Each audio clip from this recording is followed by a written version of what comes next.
Good morning, YouTube land. Can you guys all hear me all right? Looks like I've got my audio settings set. How is everybody? Happy freaking New Year. Noah McGrath in first. He says he's not going to be able to make it because he's on the road to teach a class. I told him he better, put this up in the shop for his class and tell everybody that part of being a blacksmith is attending Blacksmiths church. I'm just playing though. Popping in, we got Henry St. Street Forge, OK Bushcraft, Dana Maggiore, Dog Bone Knives. How you doing, guys? Mountain Critter, what's up, MCC? Neil Graham, Bortagov, Eric, good morning. Keith, whatever. Happy mornings to all of yous.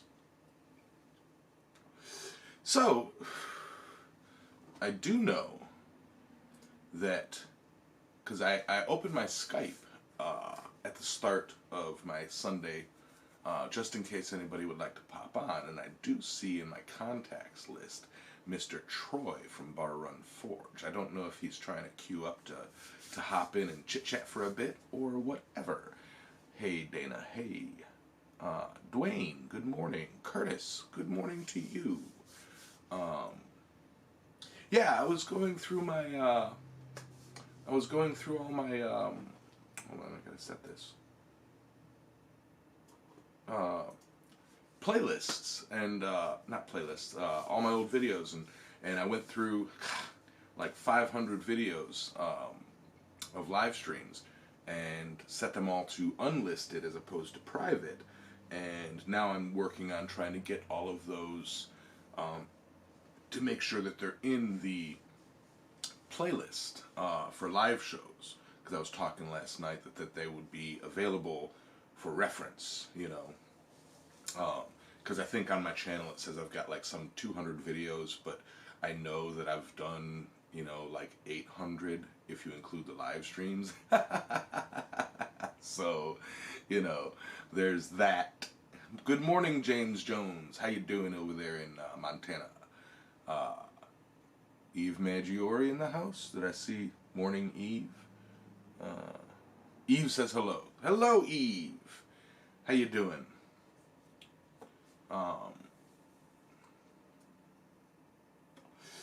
Yeah, so rainy, mucky, miserable day, but at least it's above 50, so, you know, I'm not going to freeze when I go out there to the shop today. Yeah. It was warm enough here yesterday that the mosquitoes are starting to come in the shop, you know, so mosquitoes can kiss my butt. I don't like mosquitoes. Yeah, 2+ streams a week add up. It definitely does. I'm not gonna say, you know, like Roy has the 1,500 videos. Those are all, the majority of those are all, you know, actual edited quality content. You know, I've probably only got about 150 to 200 actual edited videos. And I do hope this year that I can get back into making content. I have several awesome ideas more for the entertainment side of my channel, that's that satirical comedy, blacksmith comedy side.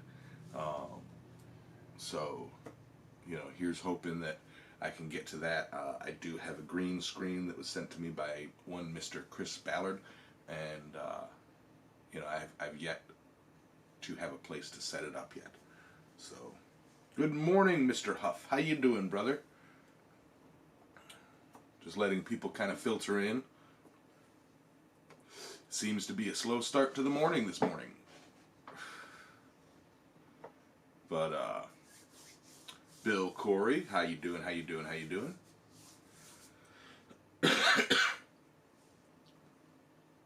Yeah. And, yeah, just, so what's everybody's got planned for the day? I know Noah's heading to teach a class, and Rob told me that he's spending the entire day today learning how to do cartwheels because he's wanted since he was a small child to do cartwheels, and so you know, yeah, he's gonna tuck his beard in and do cartwheels. No. Yeah, I haven't seen Chris around for a while. I was honestly watching some of the. I watched my first ever YouTube live stream, and I was going through it, and a little bit made it sad, but then the cartwheels. First working on the new Forge, then the cartwheels. um, but but yeah, and it's like that was back when there was like 3 or 4 people commenting, you know, that was like a 5-6 hour live stream, and like it was weird. Like I didn't realize it. I had Rory Mays was in my very first YouTube live stream. I'm like, oh, I didn't recognize the name until now, you know, but I need to start welding up a $750 worth of 2-inch tube into a frame for an outdoor kitchen cabinet. Right on, man. Good morning, old school.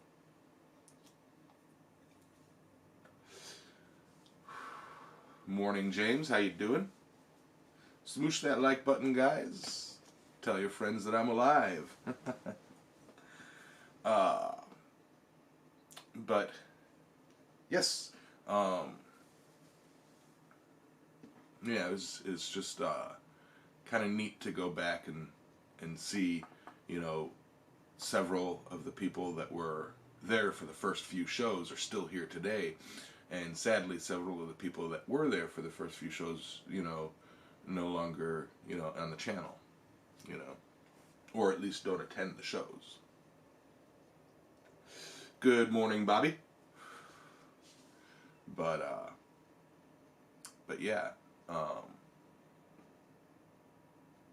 so that's just what's happening on my end. A little bit of office work, a little bit of more shop work. First church, then working on your power hammer. Nice, toot. Yeah.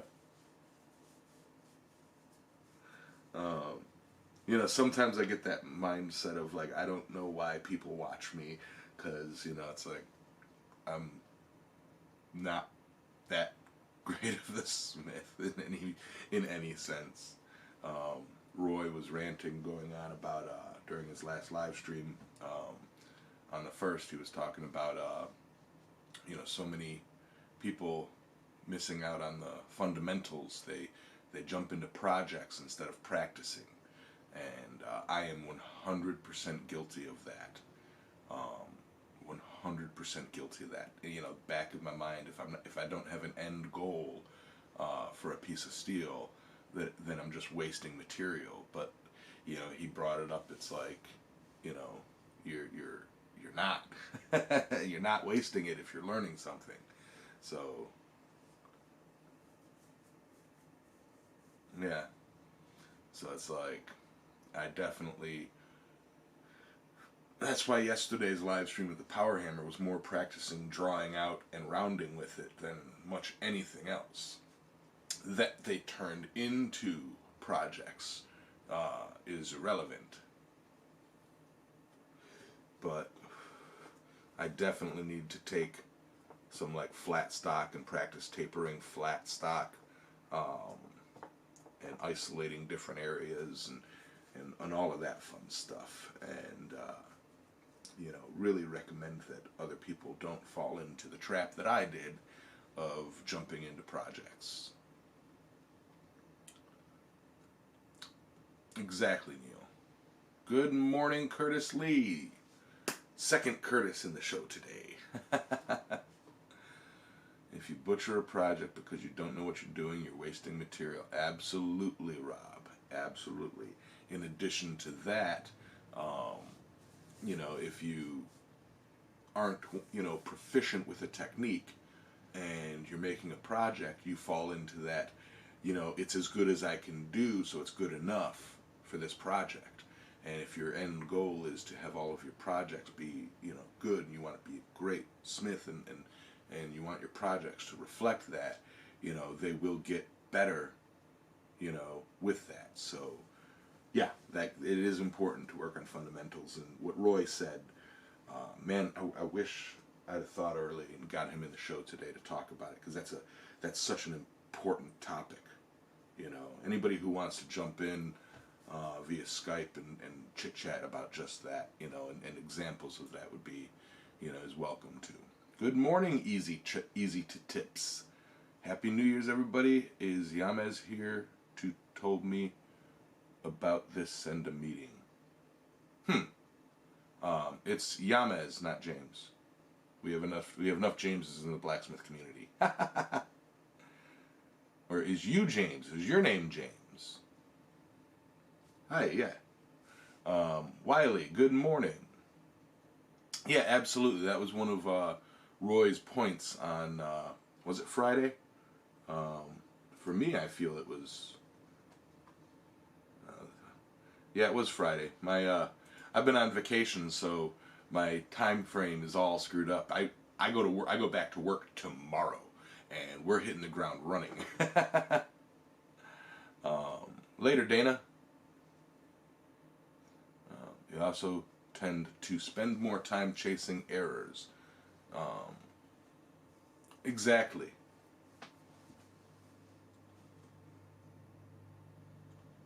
Thanks for the epoxy info, Jim. I'm not quite sure who you're talking to, tips and tricks. Neil Graham. Okay.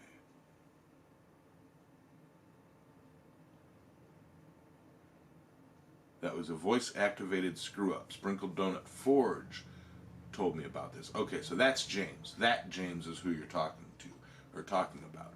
Right on, right on, right on. Yeah, Sprinkled Donut James, Mr. Duncan, he is a magnificent person. If you guys don't know, he's got a small, he does have a YouTube channel. He's got a small Facebook group, and it's Sprinkled Donut Forge on Facebook, and he shares his Safety Sunday tips. And every Sunday he writes this long, awesome story. Like, he's a storyteller, and it's just, tips and safety stories. They're really cool. What's the name of the site that sells the railroad spike tong blanks? That would be Ken's Custom Iron. However, their style of railroad tong blanks, I've always had trouble holding the spikes with. For an easy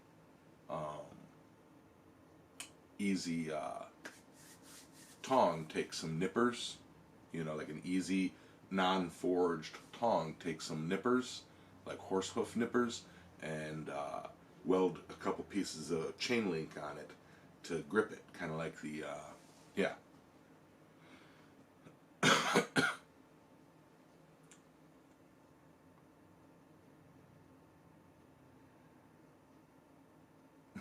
Got me blushing. The sideways slot jaws.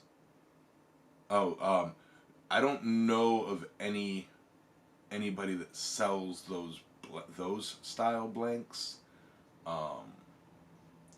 But in essence, you could forge them strictly by taking a set of slot jaws and making them like that.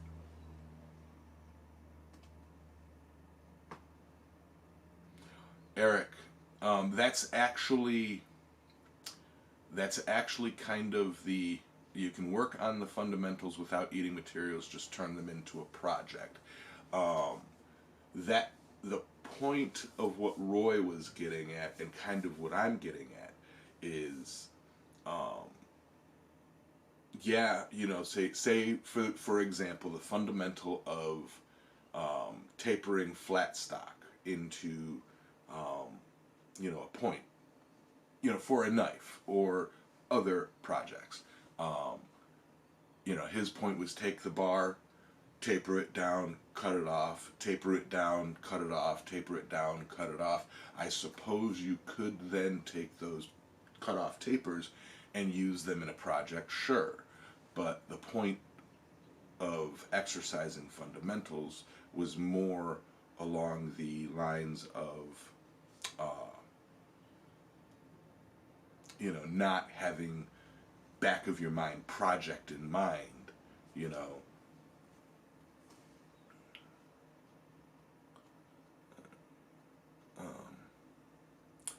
Hey, Mr. Whitney, practice the technique, then turn it into a project.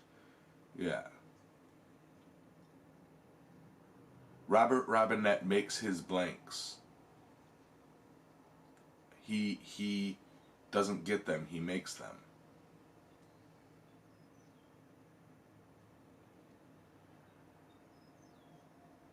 Hey, Aimless, how you doing?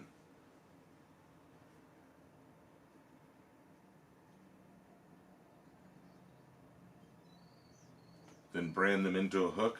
Yeah, you can set them aside and use them for other projects. Sure, that you would need that tapered piece for, but the idea being, don't taper and then move on to something else to make the hook. Taper, cut off, continuing that, taper, or making, say, taking a large piece of square, tapering it down, rounding it off, cut it off, then taper and, keep doing that, and then save those cutoffs for something else down the line. The idea being practice one technique, over and over and over, 10 times, and then do another technique 10 times, instead of doing the technique once, moving on to a different portion of the project, then doing then basically making 10 different projects, or 10, it keeps the mind focused on just that technique, just drawing out and rounding, or just tapering down, or just bending, just that one aspect of that technique. Okay. The chat's getting big here. Alright. Repetition and practicing a single technique. Yes, Neil. That's what I need to focus on, He told me about the site where they can be bought, but he did mention a site. Okay. See, I was under the impression that he cuts them out of with a CNC machine or something, because he knows fabricators, and then he forges them into what they need to be. I watched a guy last night working 3/8 square trying to draw down a simple taper for a hook on the end of a spatula. It took him about 3 heats to get the taper down to about 3 inches. Should have been 1. See, that brings up a good point too, Rob. Hold on, let me.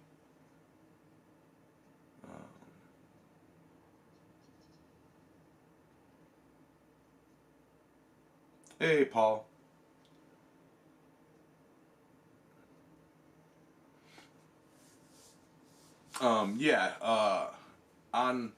See, I can get the taper in 1 heat down to where I want it, and then I'll take a second heat to kind of refine it, and my third heat will be rounding it out, I know there are some people out there who can take a piece of steel and taper it and round it in 1 heat, but I'm one of those, it's like, I don't know. But I definitely can pull a taper down in 1 heat. The second one I usually use to kind of square it up and refine it out.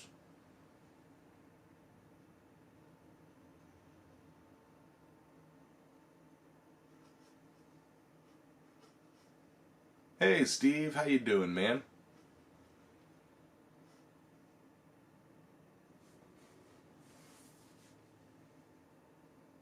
This was just the taper? Yeah. Yeah, I know occasionally what I'll do is, pull it down to length, like I'll draw it out to the length, and then my second heat will be refining the point, you know, like making sure it's small enough for what I want, you know, like, you know, if you know what I mean, it's hard to say it. You know, I'll draw it out and it'll be like a rough point, and then I'll take the other heat and make the point and kind of then start rounding the point, you know, and then finish rounding it off, you know, third heat. And usually after rounding it off, I still have enough heat left to do a little curl at the end, and then heat up, dip the tip, and put it in the bending jig. For doing hooks, that is. Yeah, Paul, that's kind of what I was going to say. As many heats as you need, it's not a race. However, once you get into like production work, speed and efficiency are the thing. If you can, if it takes more heats for one technique, you know, like take the horseshoe hearts. I have horseshoe hearts down and done in 4 heats. You know, 5 if I'm being finicky. You know, and any more than, you know, say 5 heats, you know, and I'm losing money on them. That's my fault. I priced them low.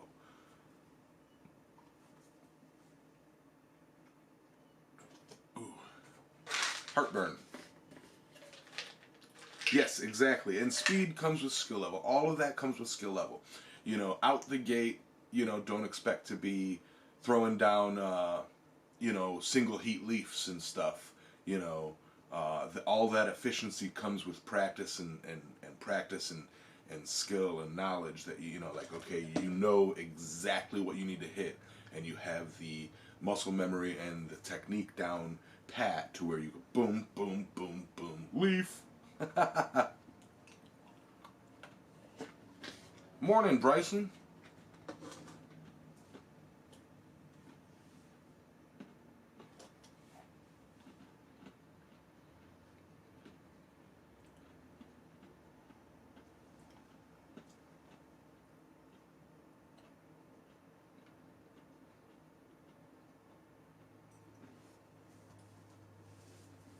But yeah, it's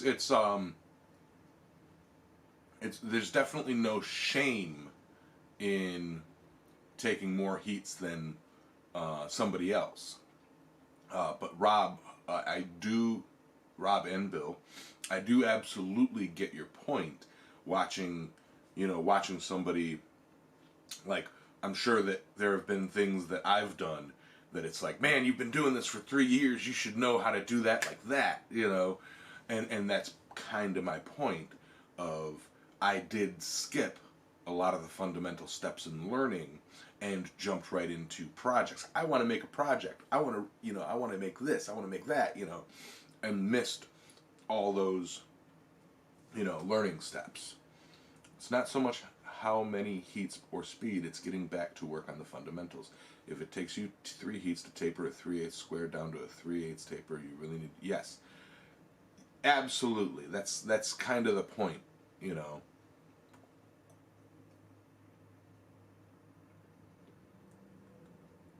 Yeah. So yeah, I mean, both sides of the coin, both sides of the same coin. You know, Bill and Rob are talking. You know, it's like the goal should not be to go, oh well, I can take, you know, 3 heats to do this, you know, because it's not a race. The goal should be, this can be done in 1 heat. I need to practice until I can get it done in 1 heat. While 3 heats is fine, you know, for efficiency's sake, you know, I'd like to learn how to get this done in 1 heat. You know, so you both sides of the same coin. You know what I mean?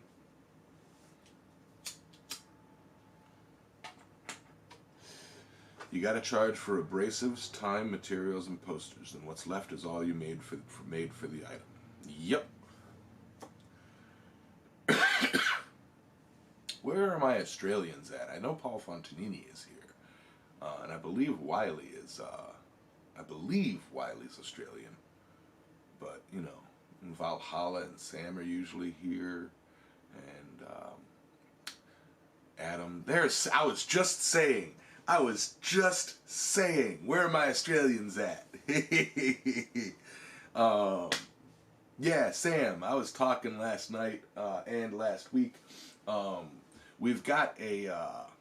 That is crazy how that works. Wiley is from Phoenix. Okay. I was just talking about last night about something that Robert Robinette wants me to start. It's the Tongs Across America, and for the Australian brethren, Tongs Across Australia, where one smith makes a set of tongs and send them to another smith, who then makes a set of tongs and sends them to another smith, and so on. Ultimate goal not being just send a janky pair of tongs, but to send your best quality pair of tongs for your skill level. Like, so if you make a pair of tongs and look at it and go, I would not want to send this out, to get people to practice making tongs. Jeno. Dylan Corwin, good morning. We're just talking about stuffs. Yeah, that was Sam on cue. That totally was Sam on cue. That was like I said, where's my Australians at? Oh! And Ben Toombs in the house. But yeah, so might be something fun. I would need somebody in Australia to kick that off as well. And to move that along. I mean, reason separate continents, because keep shipping down. It would cost a bundle to be shipping back and forth to and from America, And there can be tongs across Europe. Yeah. The project as a whole would be tongs around the world, but, trying to keep it, keep the international shipping from slowing it down. Yeah, Rob. I'm probably, once I get the details ironed out, no pun intended, I will be putting a post up in the Forge Around the World Facebook group. Because that's like the perfect place to talk about something like that.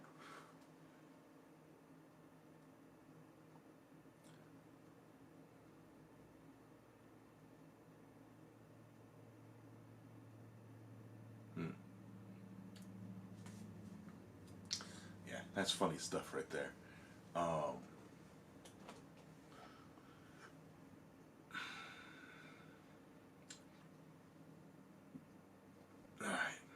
Wayne Heights. Yeah. Yeah, exactly. The shipping around in America is tough enough as it is.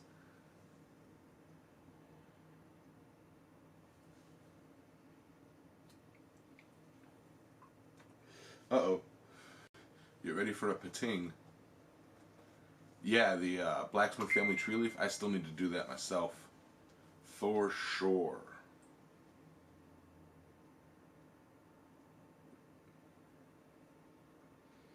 Yeah, man.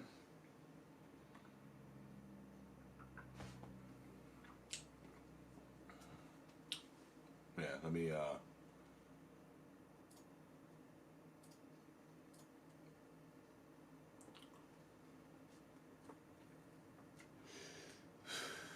we have got a Sam Towns, a wild Sam Towns is going to appear.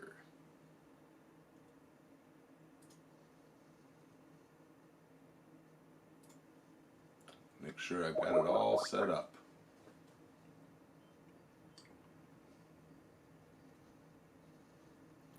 And get this all transitioned. And we have a Sam Towns down below. You shaved your head. Good. Yep. You lucky dog. I cannot wait to shave my head. Everybody say hi, Sam. Hi, everybody. How you doing, good brother? I am doing fantastically. Yourself? Fantastic. new year, new shop. I did major shop cleanup and rearranging. Um, I ran the power hammer, a good 2 hours last night, and trying to learn its ins and outs. Um, but yeah, on the Blacksmith family tree project, um, I know I definitely need to do that leaf. I'm just trying to think of a good one. I've got a good idea for the leaf, but I want to be able to do it right. You know.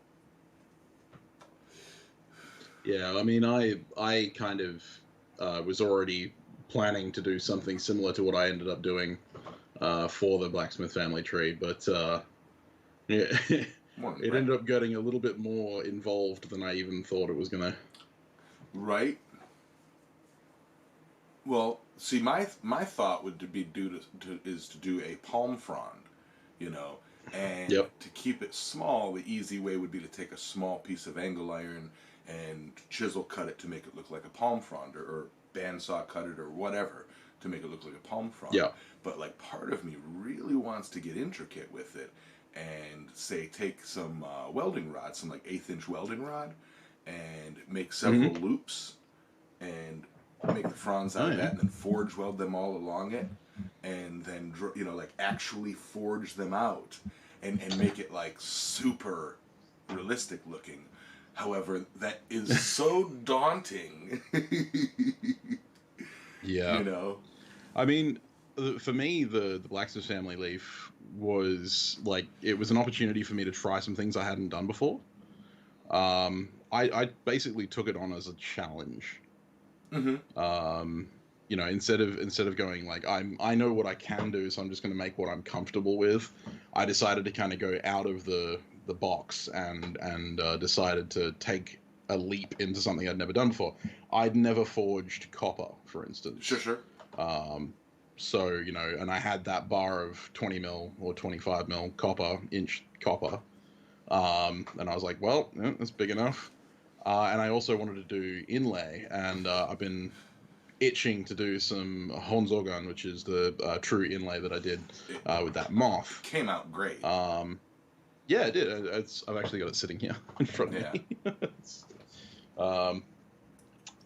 Yeah, I wanted to do some Honzogan, and I'd been itching to get some practice in, and this seemed like the perfect opportunity. So this is actually the first piece that I ever did Honzogan. Well, actually, no. The hammer was, but this is the second piece that I ever did it with, and it's the first with the Japanese alloy shibuichi, which that little piece there is worth about like $40. Right. Because it's a high percentage of silver. Right.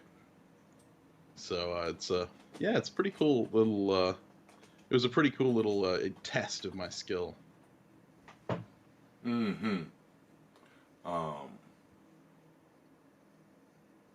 Sorry, setting up. That's all right. I think that's one of the things that we should like look at when we're doing these kinds of challenges. We see these challenges all the time, of like, forge a knife in a couple of days. I did like a 48-hour dagger challenge recently that Niels from Black Dragon Forge set up. Right. And in the end of the day, you could have done something that was really simple and something that you were comfortable with, but I think in these cases, when we're gifted a challenge like this, it's an opportunity for us to kind of stretch ourselves. Yeah. And the reason that I like it is because there's no real consequence to if we fail. Right. Because it's not being paid for. It's not a customer piece. Right.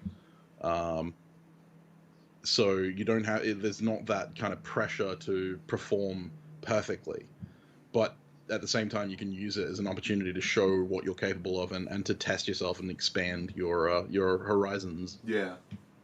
I will say with my idea for the palm frond, like the welded 1/8 inch rod palm frond, there's no place for me to put a touch mark on that plan unless I attach like a small little 1/2 inch piece of steel to put the touch mark on.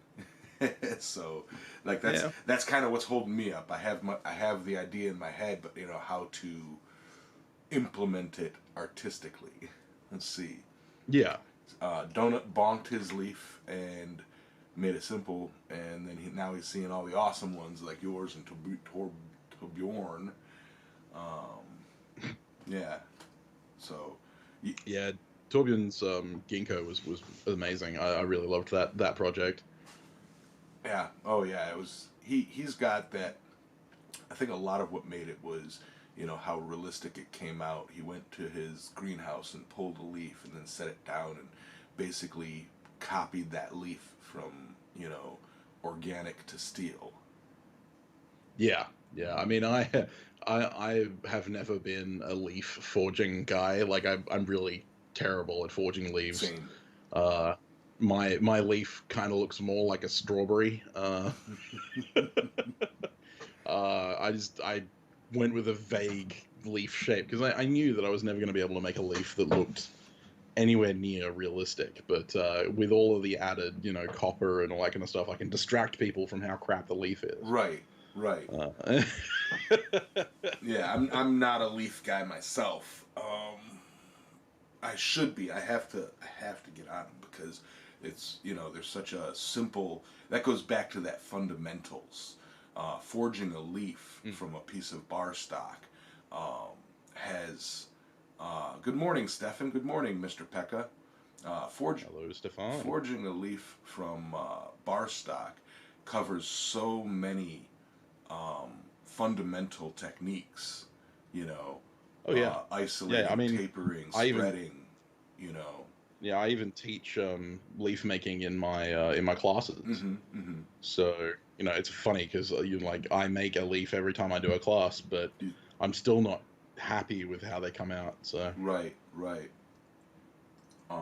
And yeah, like I said, uh, we were talking projects and fundamentals, and when you're practicing the fundamentals, we kind of playing off of Roy rant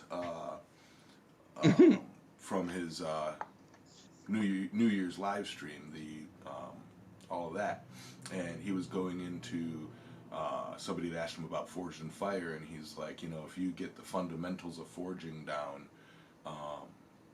like he'll watch the Forged in Fire episodes, and see that they like they struggle for hours on just simply properly tapering a knife, you know, oh yeah, and absolutely, and that's something that us on the Forgecast constantly harp on about is don't get straight into like black bladesmithing because so many people get into it to make knives yeah. and very specific Rob skills. started that. Rob started that rant. Rob Huff. I gotta say, Rob did start that rant. Morning, Good on John. you, Rob. Please continue, Sam. I'm sorry to cut you off. Smithing just forging knives. And it took me a long time to realize that I was terrible at forging and had to go back to the basics. And so now I tell everyone start with blacksmithing. If you want a bladesmith, like if you want a knife make, then you just draw it on a piece of steel, cut it out, grind it out, you're good.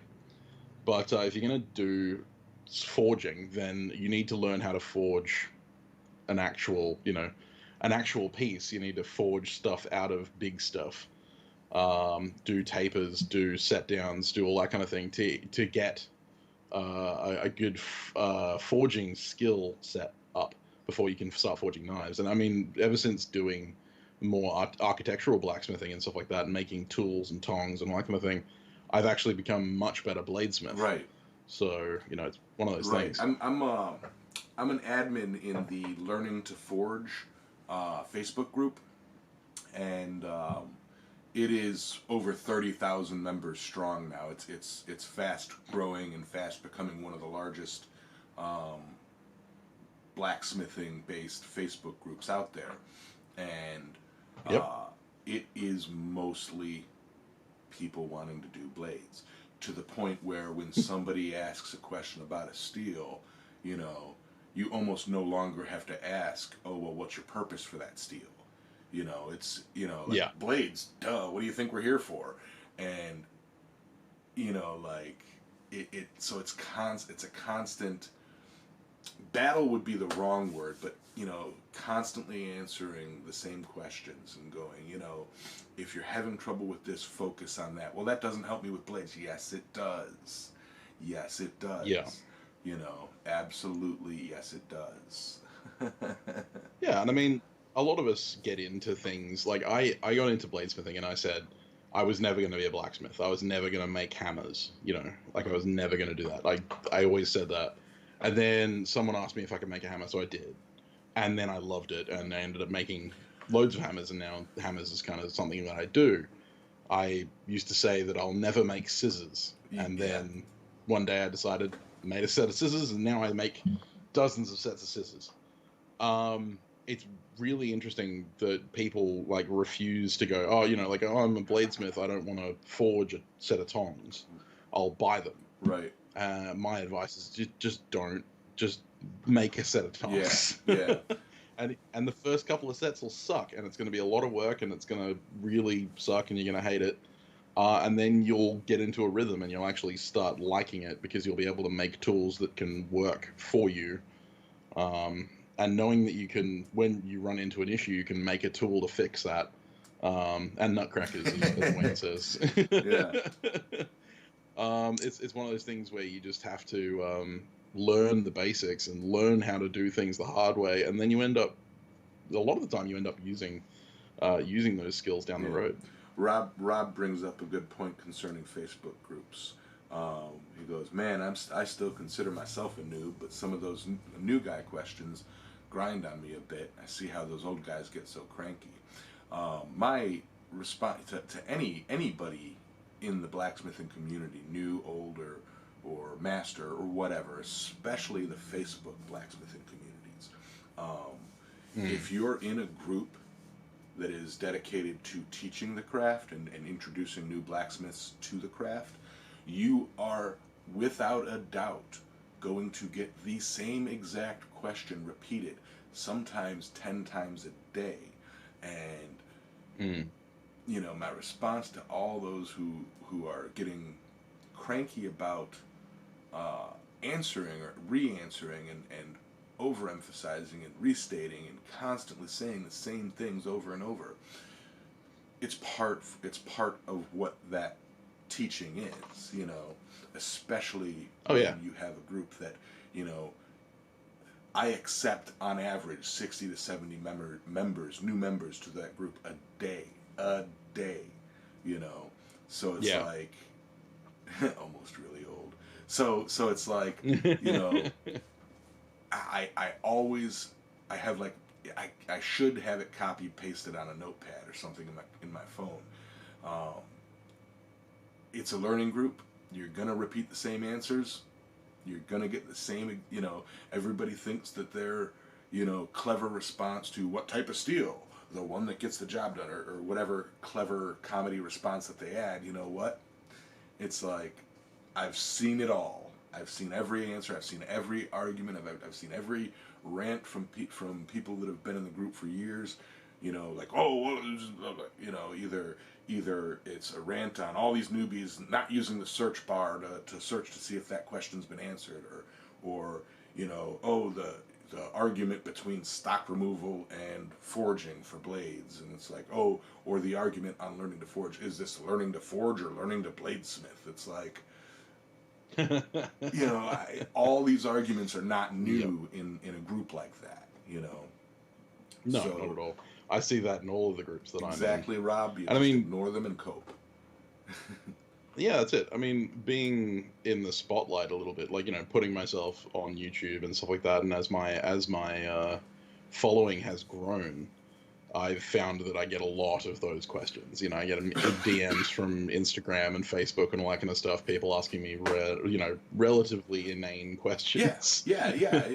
And you have to learn to deal with it. You have to learn that you started somewhere as well, and you've got to just treat them as you would want to be treated when you got started. Yeah. Actually, Rob again points out a really good thing, which is ask holes. I was just gonna say, yep. They ask the question, they don't get the response that they want. Several of these people, because I do manage several groups, they'll ask the same question across like 5 different groups, and they'll get the same answers, and then they'll argue, and they'll be like, well, no, because I heard this. It's like, why are you asking if you already know? If you don't want to hear it, why? Yeah, and unfortunately, no, Dylan. Unfortunately, as the larger, as social media gets larger and as more of us become online educators, like YouTube blacksmiths, to use a term that a lot of people use as a pejorative, as that becomes more commonplace, a lot of people are coming into blacksmithing with an experience of watching YouTube videos and reading forum posts and stuff like that. And I get people who come to classes with me and they'll say, oh, but Alex Steele did it this way, or right, yada yada yada, and I'll be like, that's great, but we're not in Alex Steele's shop right now. Right. And unfortunately, when it comes to places, things like Forged in Fire and things like that, they have to cut through a lot of the really boring parts of bladesmithing in order to make it kind of approachable for a general audience. Right. And so therefore when they get into blacksmithing, they forget that stuff exists. Mm-hmm. Morning, Chaz. And that's morning, Chaz. Yeah, sorry to interrupt. I say good morning as they pop in, so fair enough. We gotta keep contact with the chat. I am looking at it out of the corner of my eye. But you'll get used to me randomly saying good morning. They're listening to you, and I go, good morning. Well, and this is it. And John Brunel just recently said something that's true, is that give 10 Smiths the same project and you'll see 10 different ways to do it. It's very much the same in any case. There's a million ways to skin a cat. You know how many electricians might get on me, because I did those electrical videos a while back, and you know how many comments and emails that I got saying that I was stripping the wires wrong, that because I use my Kleins instead of wire strippers, my linesman pliers instead of wire strippers, and they say no, that reduces the efficiency, and the resistance of the wire, because you're shrinking just that one spot. I'm like, I've been doing it that way for 20 years. I don't push hard enough to crush the wire, I know what I'm doing. For me, it's unless you can provide evidence, you can provide substantial evidence, like research papers and stuff like that, to back up the claim that you're making, then don't try and correct something. Exactly. I recently made a comment about something. I think it was in one of the blacksmithing. I think it was on Black Bear Forge's thing, but I repeated something that I had heard from someone else, and it turned out to be completely factually inaccurate. Right? It was completely false. And when you find that out, you own it. Well, and that's it. The person someone pointed it out to me that they were like, "No, that's just wrong." And I went away, did a little bit of research, came back and said, "Hey, you're absolutely right. I was completely wrong." Yep. Too many people are afraid to admit that they're wrong. Absolutely. And one of the biggest problems we have is that a lot of people have arguments based on nothing. So, one guy will say, "Can't make stainless Damascus without doing it in a atmosphereless, environment, no oxygen."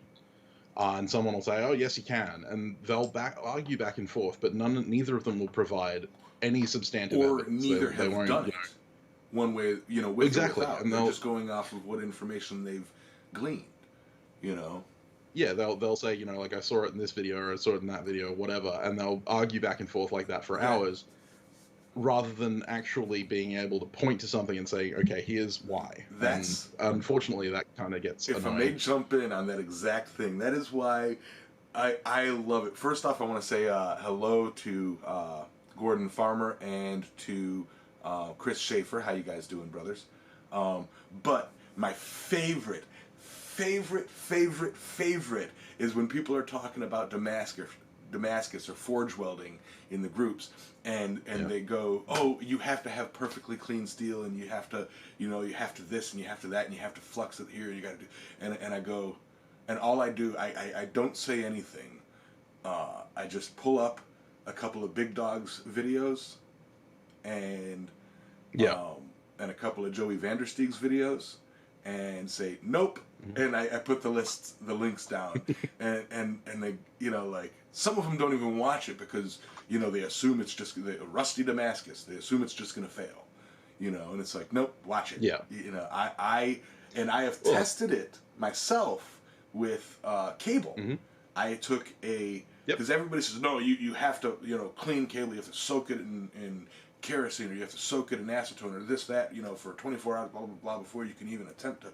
I've taken, over at John's house, I've taken it was like a 8-inch or 12-inch length of cable, grabbed it with a pair of tongs, not welding the ends, not even brushing it, to get the oil off. Tossed it in the fire, got it all to a nice red heat. I did put some flux on it, and then light taps on the between the deck and the face of the anvil, to set any welds, and then heated it back up, and then put it under the power hammer and just drew it out. It made a bar of cable Damascus. Now, very likely a lot of that. Yeah, to clarify, like with that kind of stuff, a lot of the time, it's comes down to best practices. So, you can weld dirty steel, right? You can weld rusted, mill-scaled, all kinds of crap steel, and get it to stick, no problem. A lot of the time when it comes to like cleaning your steel and all that kind of thing, it's a best practices thing. You're removing a potential failure. Absolutely, you're removing the variables. The problem comes when people speak in absolutes. They get dogmatic about things. Unfortunately, these days, so many people see everything as black and white. Either you can or you can't. Where it's actually multiple shades of gray. You know, like you can make Damascus, you can forge weld without flux. Yeah. Carbon steels, you can, but it takes a serious practice. It's easier with like mild steel and wrought iron, but then you're also going, you can, but it doesn't necessarily mean you should. Right, right, and that's what I send those videos to, the people who argue, no, you have to, no, you have to, no, you don't. It removes variables. It's controlling the environmental variables and reducing the chance of failure. It's the absolutisms. Like there is no such thing as a have to. Hey Matt. Yeah, I'm very much a gray Jedi. Fair enough. There are no absolutes. Yeah, well, I mean, there are some. You can't forge weld Play-Doh. Well, Play-Doh to Play-Doh, yes, you can. Play-Doh. Well, not in a forge, you can't. Yeah, it would melt.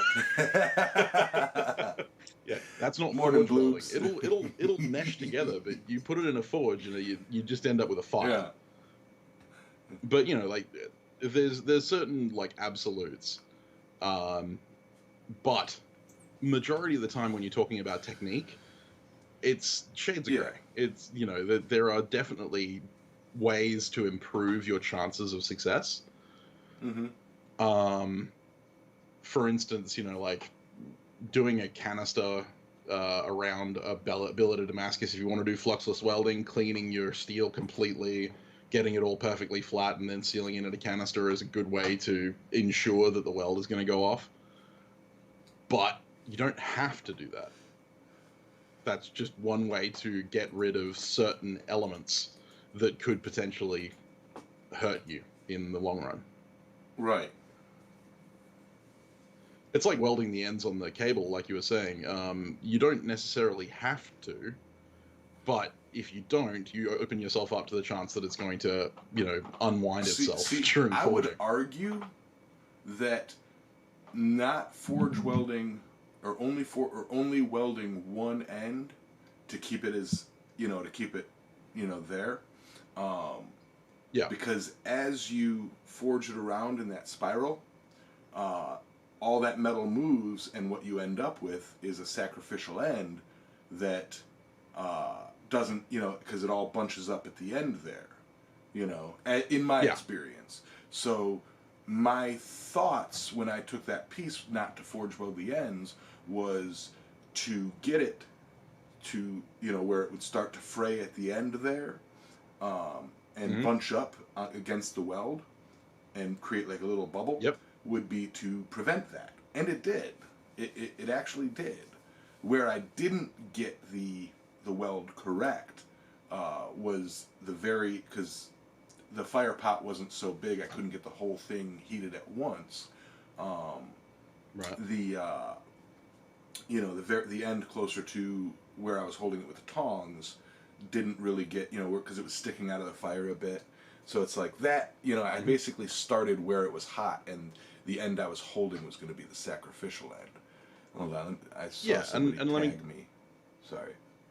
Yeah, it's Rob. Yeah. When it comes to cable, for instance, that's a perfect example. There is best practices. Now, I've welded cable, no cleaning beforehand. I welded up the ends with like a stick welder, but then after that, I just chucked it in there, fluxed it up, and smashed it, and that was it. And I ended up with inclusions.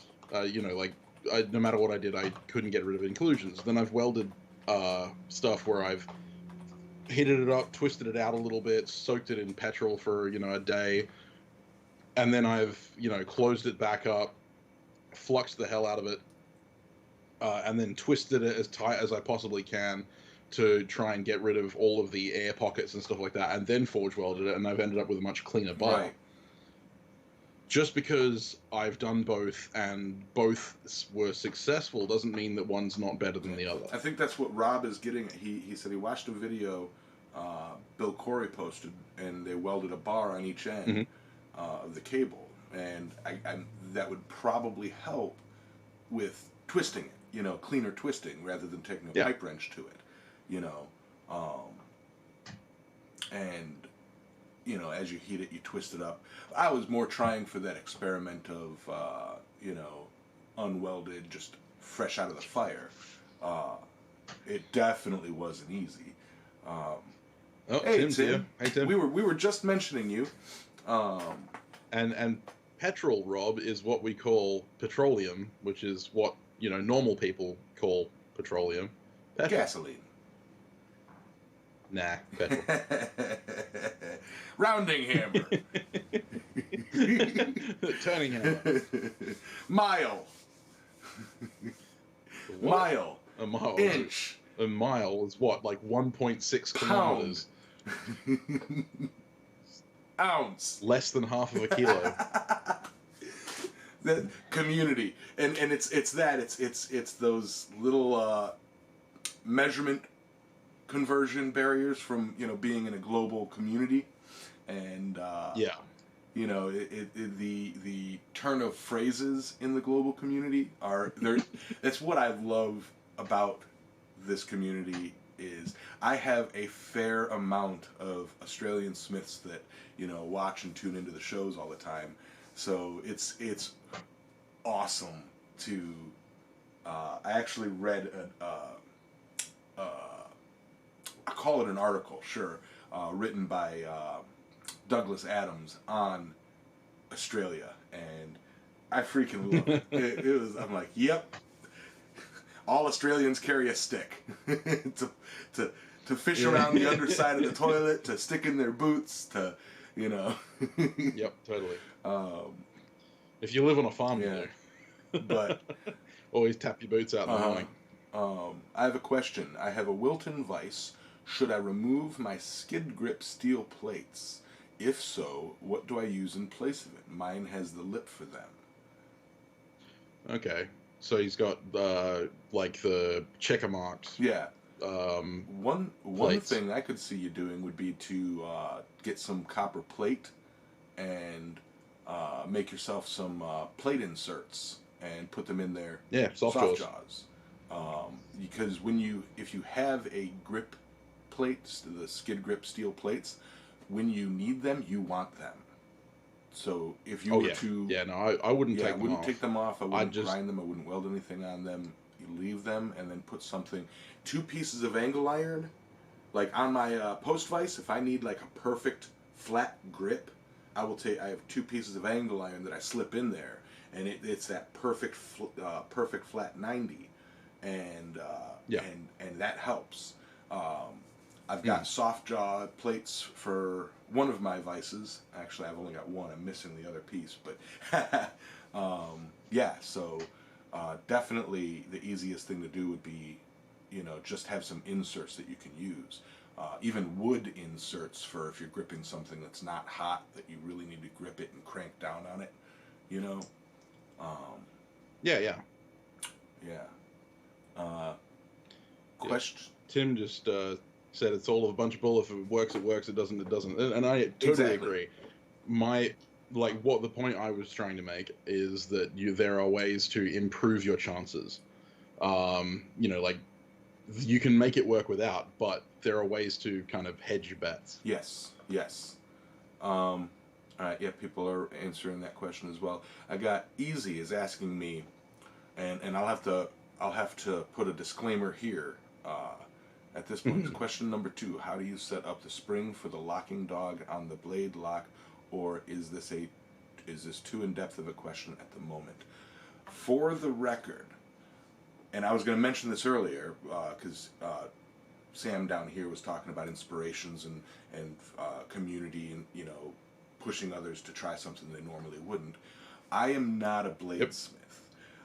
Aside from Kiridashi's, a couple Kiridashis, a few. Hey, you made a karambit. Yeah, a few rail spike knives, that are novelty letter openers.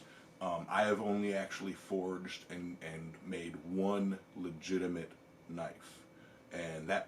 Hey, Alex. And that was a challenge from this dude right down here, on the screen, not down here in real life. Don't think that. But Sam Towns in one of his live streams challenged me to forge a karambit.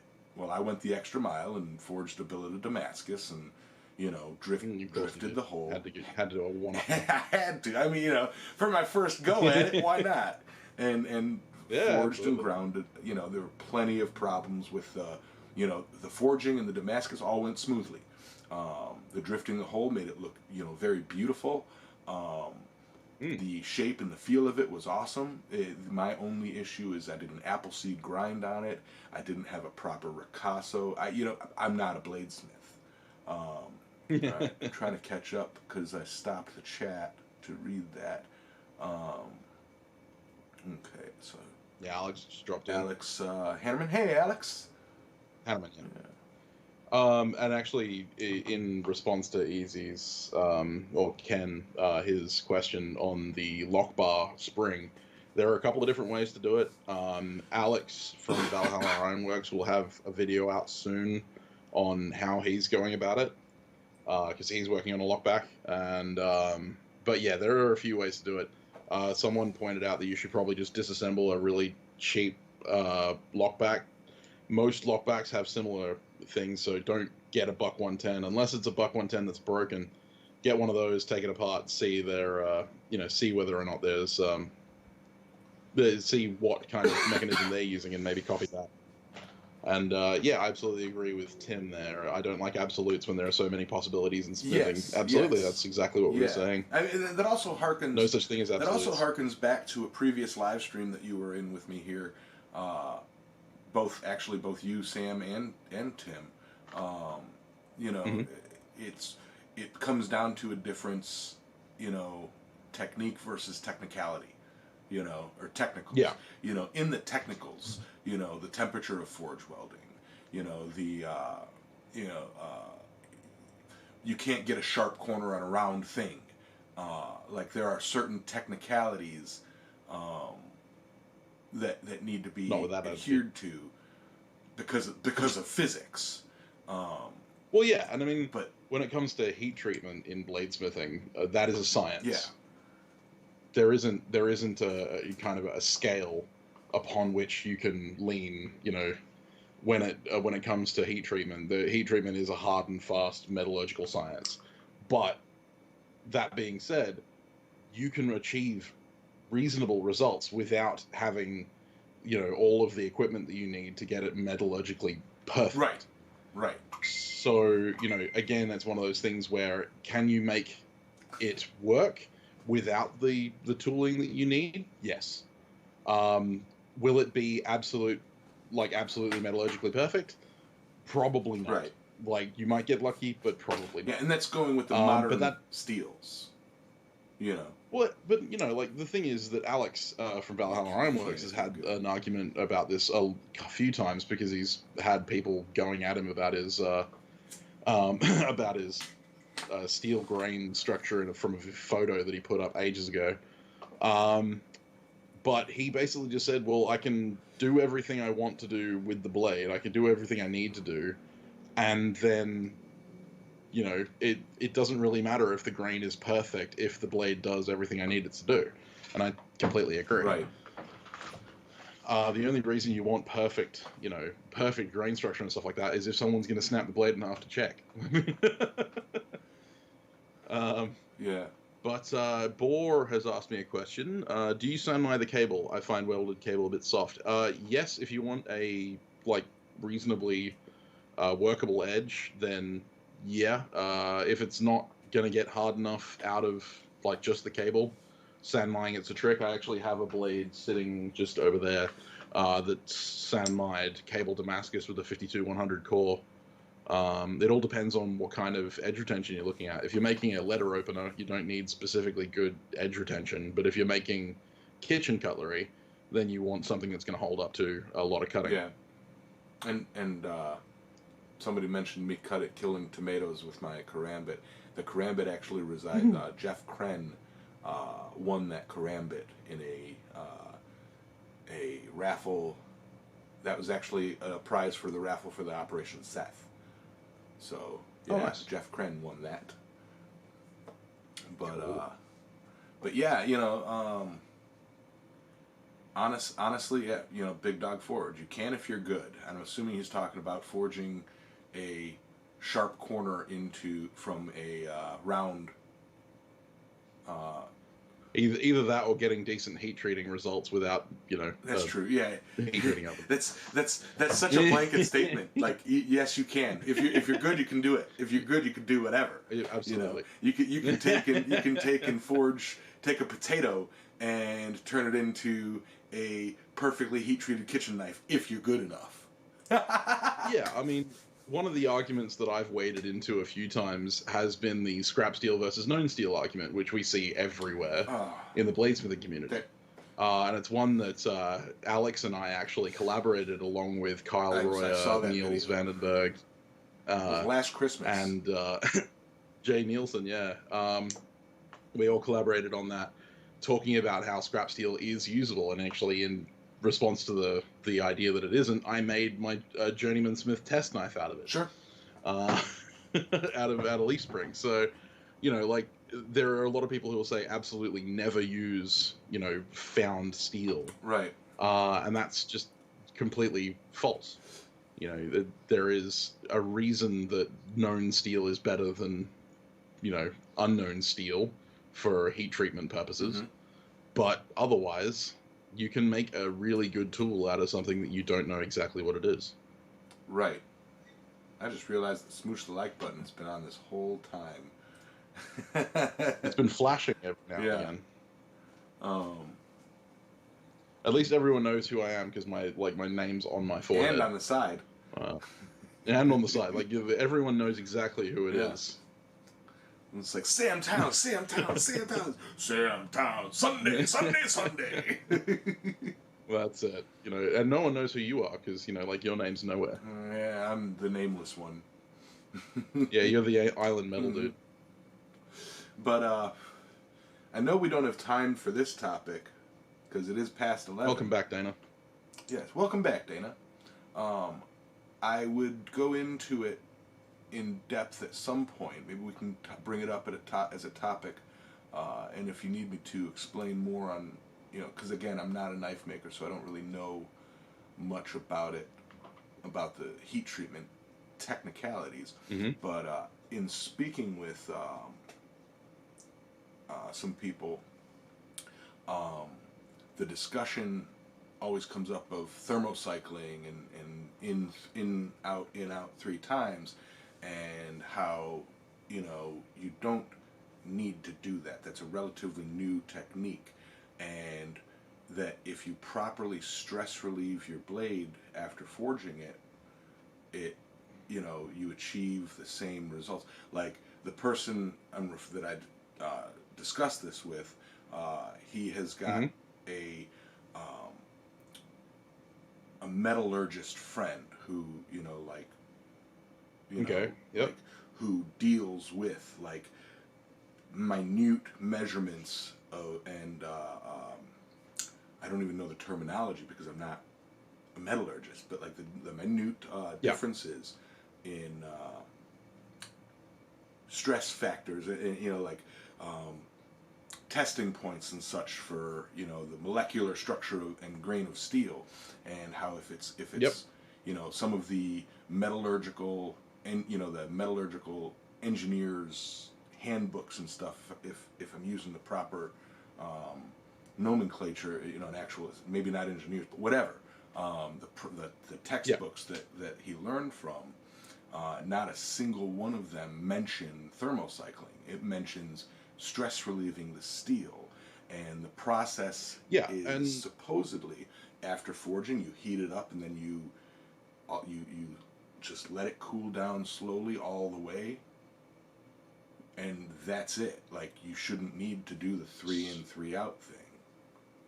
yeah. So okay. So metallurgically speaking, stress relieving cycle is what we call Yeah. normalization. Um, so the big thing is that when a lot of metallurgists are talking about it, and in a metallurgical like engineers school, they're going to talk about it as Exactly, Tim. they're going to be talking about it like someone who's using a vacuum kiln, right, or molten salt bath. Right. They're talking about it in industry, and in industry they have very very powerful uh, controllers that control temperature down to zero point 0.01 of a Right. That degree. might be. Right. So in a stress relieving cycle in industry, they can heat it up to the exact uh, stress relieving temperature that they need, and then they only need to do one cycle. The reason that the reason that the bladesmithing community started to teach people the 3 step down temporary normalization cycles is because of the lack of direct control. Okay. So what normally normally the ABS advisors and stuff like that, this all came out of the ABS in the early days, was that they would say, 1550, 1500, and 1475 were your 3 target temperatures. And the reason for that is because most steels have a very specific Curie temperature. But then you don't always know the exact Curie temperature because you're not in industry. So, unless you have the charts in front of you, you're not going to know the exact temperature. So by doing that 3 step down, you're normally going to hit the good point somewhere. Yeah. And in a lot of the More times, of a shotgun blast than a sniper. yeah, and a lot of the time, and that's when you've got a 1725 Amazon. The other thing is that that's when you've got a Paragon heat treating kiln or something like that. If you're in a forge, heat treating out of a forge, your temperature control is going to be, it's a you'll range have of several wide hundred. variance. Yeah, you're going to have a huge wide variance of temperatures in your normalization cycles. So therefore, those 3 normalization cycles give you a higher chance of actually getting a decent result. Right. Yeah, and So that's, like I said, I never really argued with the guy that brought it up to me. no, It no, was more of a, that's something to look into. I'll have to ask Sam. yeah. Niels Vandenberg did a recent story a couple of weeks back, I think. I'm not sure if you can still find it, but he showed the difference between a steel that was straight out of the forge that had been snapped and then one that had been normalized once using his heat treating oven. Mm-hmm. And the grain structure difference was massive. Like the grain structure was super fine in his first in his first normalization, and that's because he can control the temperature really accurately. So the 3-step down isn't necessary. It's just like a stopgap safety measure for people who don't have temperature controlled kilns and stuff Sure. like that. For instance, I only ever do 2 because I have relatively good control of my forge atmosphere, and I used to measure with a thermocouple. So I can just, get my temperature where I want it. I do 2 just to make sure that I'm definitely getting that normalization cycle down, getting the grain structure as small as I possibly can, and then I'm going into the quench. The other thing is that a lot of people will advise normalize post-forging, then normalize post-grinding, and the reason for that is because the jacket of the steel, a lot of the time after forging, especially in a gas forge, is going to be decarburized. And if you ever forge 52100 and try and make a knife out of it, when you grind it, you'll find that it starts warping during the grind. And that's because you're taking off the decarburized layer and actually opening up the carbon-rich layer underneath, which is then warping itself because it's under tension. And so normalizing post-grinding is actually really useful to get rid of any tension that may be put in through the heating of the grinder or through the fact that you had a decarburized layer after forging. Sorry, I got off on a little bit. Oh yeah, no, you're the metal nerd, so Yeah, Big Fudge, the the guy. metal nerd. If somebody were to write a song about you, that'd be great, Rob. But yeah, I'm just digging this side conversation about the 1725, Amazon and yeah, and spark testing and all of that. Yeah, lots of good conversation going on there. While I ramble on, they're just like, yeah, ignore him. Just I love the chat, and I love a little side note before we call it a show here in a minute. Easy Ken is new to the community, and he's been asking questions throughout the stream, and been getting great answers, and he's learning why the blacksmithing community is such a great community, and we are a fantastic community. And yes, he's asking about soaking steel in kerosene before putting it in the forge. That's not any steel. That's typically when you're doing Damascus.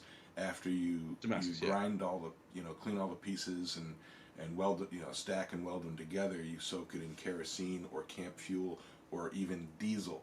And the main reason for that is A, it's a cleaning agent. B, it also helps borax adhere before you heat the steel up, so you can actually put borax on before you go into your first heat, which means that you don't risk any kind of scaling. It also creates an oxygen-free environment when burned, because it burns and turns into carbon. And finally, if you're making a bunch of billets and like a couple of days before you're actually going to go weld them up, if you stick them in kerosene, they're not going to rust. Yes. Yeah. So, it's one of those things where it's multifaceted. It's not necessary, though. You don't have to. It's not something that I do. So, but it is something that some people do. Yeah. Gordon Farmer with an interesting question. If you guys don't mind, we'll continue on with the show just a little bit longer than usual today. I'm here for as long as you want me. Gordon Farmer brings up a good, interesting question, and I've got to dissect it to find out what he is specifically doing. He says, with a couple of pieces I've done, I quenched first in water, then quench in oil. Is that okay to do? What I'm assuming he's saying is he heats it up, quenches it in water, then reheats it up, and then quenches it in oil. What he may be saying is that he dips it in water and then in oil after the same heat. So there is a process called interrupted water quenches, which you go from water into preheated oil. And that's a method that I use specifically in making hamon, because the water is good for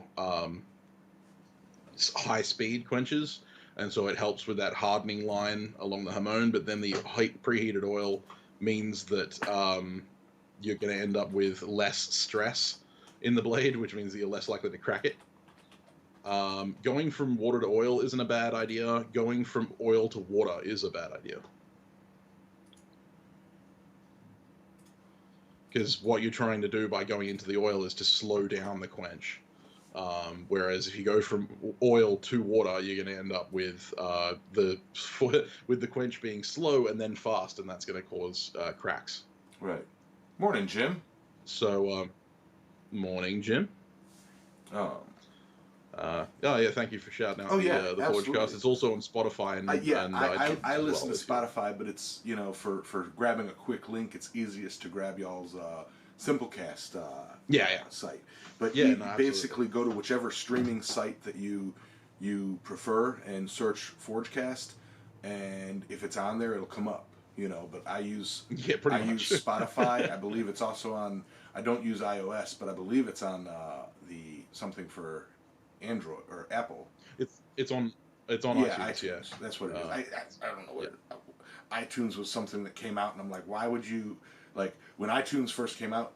I had, I want to say, about 90 to 100,000 songs on my computer hard drive, and when iTunes first came out, the two music MP3 players that came out back then was the iPad or the iPod thing. The iPod, yep. And the Microsoft Zune.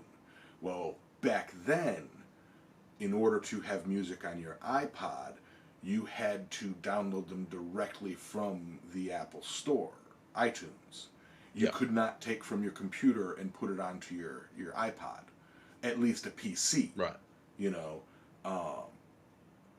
And well, I have 90,000 songs. Why would I buy any songs if I've already got them? So I got the Microsoft Zune, and then somebody came up with the workaround by, installing a emulator or something on your PC to run iTunes, and then you could basically just got a $20 super chat from James. Oh, I did. Being an awesome host. Thank you very much, Mr. Donut. I do try. Thank you very much, James. He is an awesome host. Yes, thank you very much. Can confirm. Big Texas size 10.4. I'm as soft as 10 ply. What is an iPod? An iPod is a little magical box that contains a lot of music, and if you push the shuffle button, Steve Jobs disco or DJs your life. Yeah, from beyond the grave. But yeah, I don't know what tangent that caused, or what caused that tangent. Yeah. So Wayne wanted to bring up cryogenic heat treatment, which is actually quite an interesting process. But I think I've rambled on about steel enough. Yeah. Yamez's brain, is going to explode. Okay, I will admittedly, I find metallurgical discussions very fascinating. Mm-hmm. However, 9 times out of 10 with a metallurgical discussion, it is more appropriate discussion for blade makers or bladesmiths. You know. Yeah, and that's because most of the time metallurgy only really affects us. I really, if I'm going to be tackling a project, I'll research up on the specifics for that project. Since I don't have very many blades in the future, I don't particularly research metallurgy and quenching techniques and heat treatment techniques and that's and the other things. So I do kind of have a tendency to zone out until I need that knowledge. Hold on. Yeah, another super chat from Tim. You are misguided, Duncan. Apparently. Yeah. I don't know. Misguided that I'm a good host? Morning, Byron. Good morning, Troy. Yeah, apparently. But yeah, thank you very, very much, Tim. You guys, you guys are awesome. I love you guys. This community is awesome. And you're doing your part to keep it running. I really try. It's like I've said in the past, even like years ago, when I first got into it, it's like I was speaking with Roy and possibly even Tim. I know I was talking with him about it at Quad State last year. Um, Mm. but one of the things that I hope to do with my channel is like my channel is primarily for entertainment. If I can teach something, great. But the idea behind my channel and Tim doing allowing me to take over the Sunday mornings really kind of anchors it in is to be a community hub, a meeting place, where people can come in, fresh off the, green pastures and, what side of the hammer do I use kind of green, and meet and discuss and get to know other blacksmiths.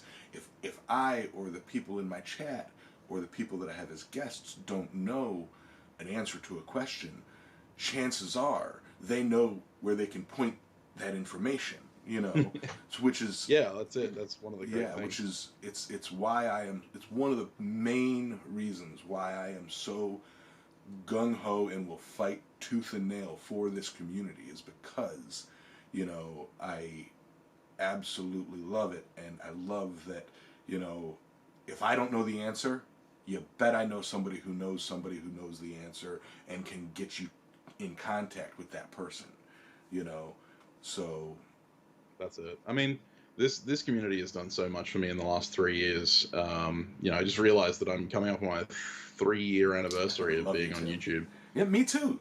Me too. Like, I think I just passed my 3-year anniversary.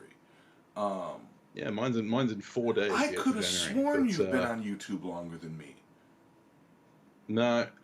Okay. Yeah, because you were around when I was just getting started. I actually just had my first.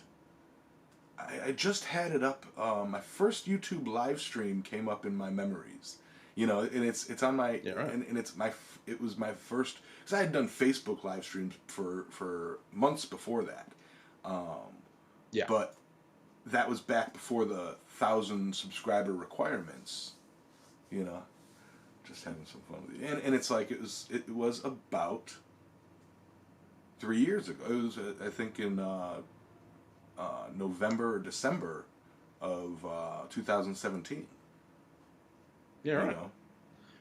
I just had to check it up on my Twitch stream because someone asked me how long I'd been doing this. So, yeah, no, it's this community has done so much for me in that intervening time, and like this year, last year, was a perfect example of how this community is just awesome, and I continually get blown away by the support of the people that are a part of this community, and the fact that we continue to build it, and the fact that we continue to foster that kind of really welcoming and supportive atmosphere is just great. And I love the fact that you and Tim and Roy and all that kind of stuff are really kind of driving that and keeping it going.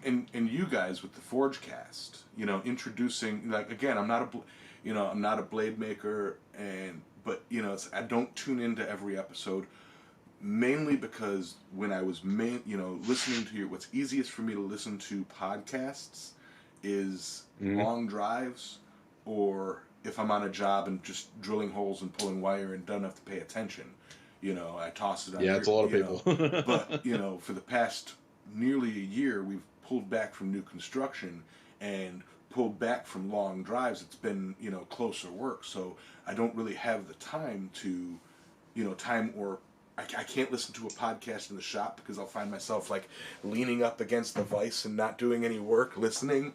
So I can't listen to podcasts in the chat in the shop, or if I do, I don't know it's just background noise at that point. So I try and pop in and skim through some of the episodes as I can. But yeah, it's I love what you do, with it, because we appreciate everyone. It's not a requirement that you listen to every episode. It should be, because you guys have so much information there. Well, we try. But there are some really big, really good episodes that we do where we have people on and stuff like that really give us some really good information. But I just enjoy the fact that people get something out of what we do, and every time someone tells me that they've learned something is just another kind of feather in my cap. I just love it. we're actually coming up on our 100th episode very Yeah. soon. It's crazy to think that we've been going that long, actually. Yeah, like it is. It's you look back and you look back in the time that you spend in the community and the people that you've met in the community and the things that you've done, yourself in the community and with others in the community, and it's like I find it as a matter of pride that I can go, yeah, I was on one of the first. I was in, like the first month I was on you guys' show or whatever. Right there. You were, right in there at the At beginning. the beginning, and it's like, it's Tim actually, said that he would have given up at times if not for this community, and I'm right there with you, Tim. Honestly, I mean, I'd still be forging, but if it weren't for the community, I wouldn't be doing half of what I do. Yeah, well, and this is it. Like I I disappeared for a couple of months, as most people will know. And during those months, I legitimately considered never coming back to YouTube or Twitch or anything like that, or and just completely leaving my videographic kind of career behind. Yeah. And it was only because of the support of this community and the continual, like outreach and stuff like that of people just going, hey, how you going? Where are you? Come back when you're ready. Don't rush or anything like that. That made me want to come back. So, there is a lot to thank this community for. Absolutely, and Trail Dust 55 pops in and hello, how are you, good sir? And he puts it, even somebody green to the community, maybe not blacksmithing, but green to the community. It's like you just looking at it, you see, as he says, a lot of help, problem solving, encouragement, and inspiration. And if that doesn't exemplify what a community is. A community is a group of people that, ups or downs, help each other through the trouble that they're having. In the blacksmithing community, it's Absolutely. learning blacksmithing and sharing tips and secrets and stuff. Yeah. Absolutely. Just absolutely. Yeah, and this is it. Like, at the end of the day, I made my YouTube channel to try and share what I knew with people who were interested in what I did, and to try and help people to learn as I learned, and just the massive amount of people who were already establishing a great community under you, and stuff like that, in your live streams and Ting Ting and all those guys. It was just that I just stepped in and everyone was like, "Yep, come on in." Fantastic, like welcome. Yeah, love your work, and like stuff. It was amazing because I've gone into a few different communities in bladesmithing over the years, and not any of them have been as accepting as this community is.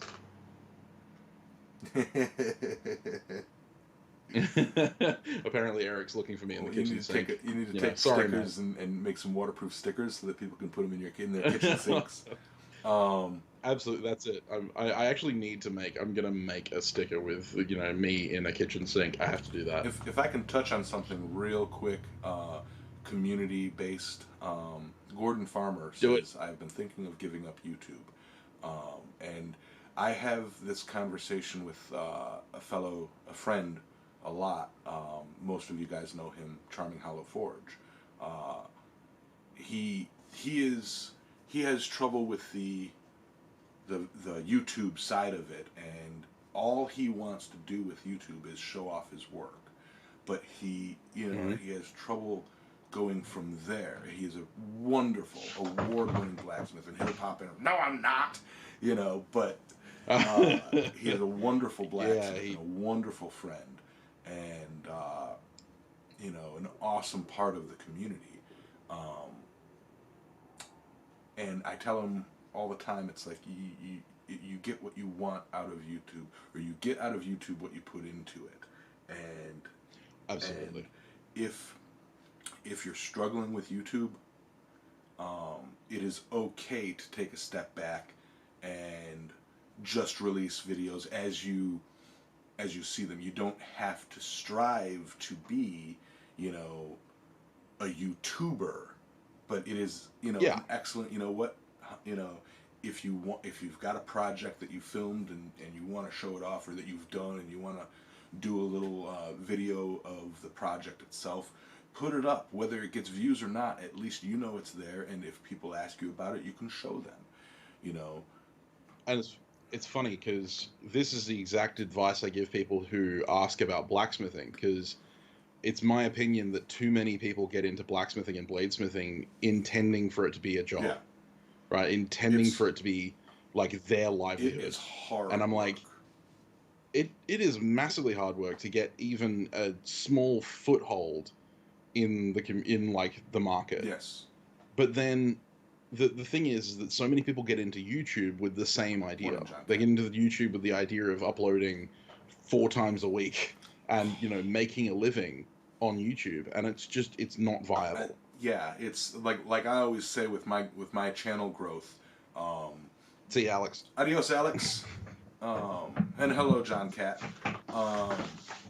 And I'll get to that comment there in a second, Gordon. Because you know, great stuff for the community. You know, it's we're here to help. It is I say it all the time.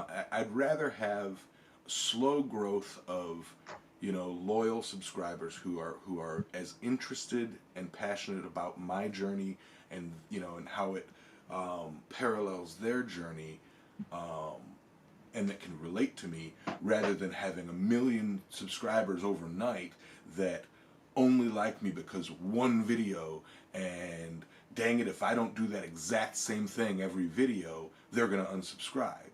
You know, I'd rather have people, you know what, he's on a video kick about, you know, this random stuff that doesn't interest me, but I know that he'll eventually come back around to stuff that, you know, I can relate to.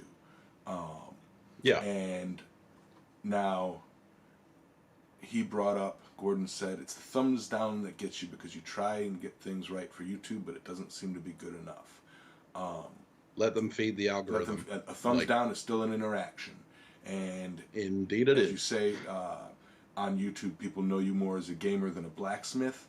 You know, if you're moving your channel from one demographic to another, there may be tiny bits of crossover, but you will lose your previous demographic, and then you work hard to gain a new demographic.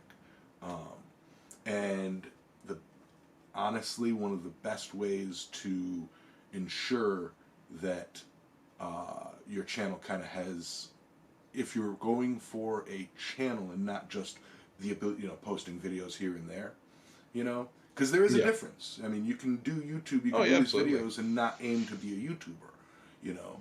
But yeah, I mean, if you're wanting to be a channel, you have to be consistent. Mm-hmm. And a lot of that is, you know, it's like you have to kind of nail down, you know, your editing style and your thumbnail style and your persona, so to speak. Like who you guys see, that's who I am, you know.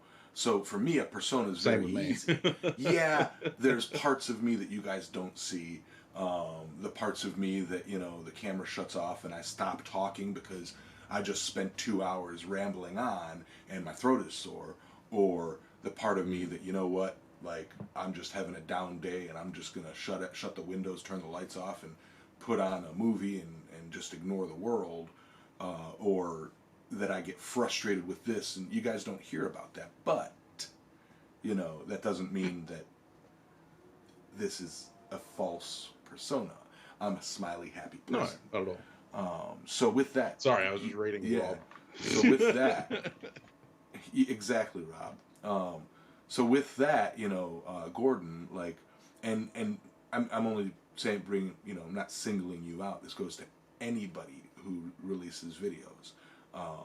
You know the difference between being a YouTuber, a content creator, and being somebody who, you know what, I've just got some projects that I want to put out there. Yeah. You know, like... And I mean, the big thing is, like, Gordon just said, I don't talk enough. And I'm like, oh, well, that's total crap, because this is one of the biggest blacksmithing YouTubers on the site. Torbjorn doesn't talk at all. Never speaks. He speaks. He speaks with his cinematography. You know, exactly. One of my favorite videos that he's done was his spider, forging a spider. You Yeah, know, I love that it's video. no talking. It's a lot of information, and um, he sets up the stage. He's walking through the forest, and he does the and he's attacked by a giant metal spider. You know, Yeah. another one who doesn't talk and who teaches is JLP Services, Jennifer. Yep. She does not talk. Yeah, She she's puts the great. words on screen. You know, um, so yeah, it's And this is the thing, most of my videos, I don't talk until the end. yeah, You know, like the big thing is that, and actually, Rob made a really good point, and it's something that I constantly harp on about, is do it because you want to do it. Don't do it because you think you have to. yes, yes, I I gave up filming for 2 months because I would no longer felt like I wanted to. Like, I hated the idea of going out there and making a video. And it was killing me. It was honestly hurting me to go out and make YouTube videos because I just felt like I was being dragged down by it. mm-hmm. And it was only the fact that I really realized that how much I like doing it that made me come back. And that was mostly on the community, you know, and their support, and just realizing that I missed that part of it. But yeah, don't ever feel like you have to do it. If you don't want to, don't. Yeah, like Because you'll always make a subpar thing. you know, and exactly, and if it weren't for the live streams, because as you guys all know, I am much more accustomed and much more comfortable, actually, which is contradictory to most YouTubers out there. I am much more comfortable and everything with a live show than I Yeah. am with edited videos, because as an entertainer, all of my background in entertainment has been audience interaction. You know, improv comedy, where you know you'll get the topics from the audience, and even you know at certain points in the show invite audience members up onto the stage. Interactive theater. I worked at a very high bar run. I have, you know, interactive theater. I worked at a very high quality, highly theatrical haunted house. This isn't the JC's that pops up at your local Jewel that closed down 2 years ago, and they just set up some black walls and have people pop out and go rah. You know, this is know, I had lines and you know characters, and each room had a story to tell. It was a story that you walked through, and it's the 90-second stage. You know, we go through 1,000 people, or we went through 1,000 people a night in groups of 10. That's hundreds of groups coming through, and I have 1:30. You know, 90 seconds to you know give them the script. I was the opening act. You know, and it's so that gave me that I am very comfortable, even with my social anxiety, very comfortable with this format rather than a set up the cameras and videography and cinematography. Although I am trying to learn that. Yeah, well, I mean, I'm still learning. I'm terrible at filming. I've been terrible at editing. But the one last thing I wanted to say to Gordon, he said that he's trying to play to both of the audiences that he has. Don't play to your audiences. No, play to you. What Tim just said. Don't chase. Yeah, don't chase the audience. Yeah. Do it for yourself. What make stuff that you want to watch. What Tim just said. Find your own way to make it work for you. Play to your strength, but most importantly, do it for you. You know. Exactly. And that's the thing. At the end of the day, I make content that I want to watch. Like, I do watch my own content occasionally. Oh, yeah. Because I've even forgotten some of the stuff that I've made over the years. And I go back down memory lane. It's like looking at old family photos. The draw knife that I never finished. Thing is, yeah. But I wanna be able to watch my stuff and not be like, oh god, I hate this. Right. I want to make content that actually appeals to me. Love you, Tim. And if it appeals to me, it's going to appeal to people like me. Bye, Tim. Yeah.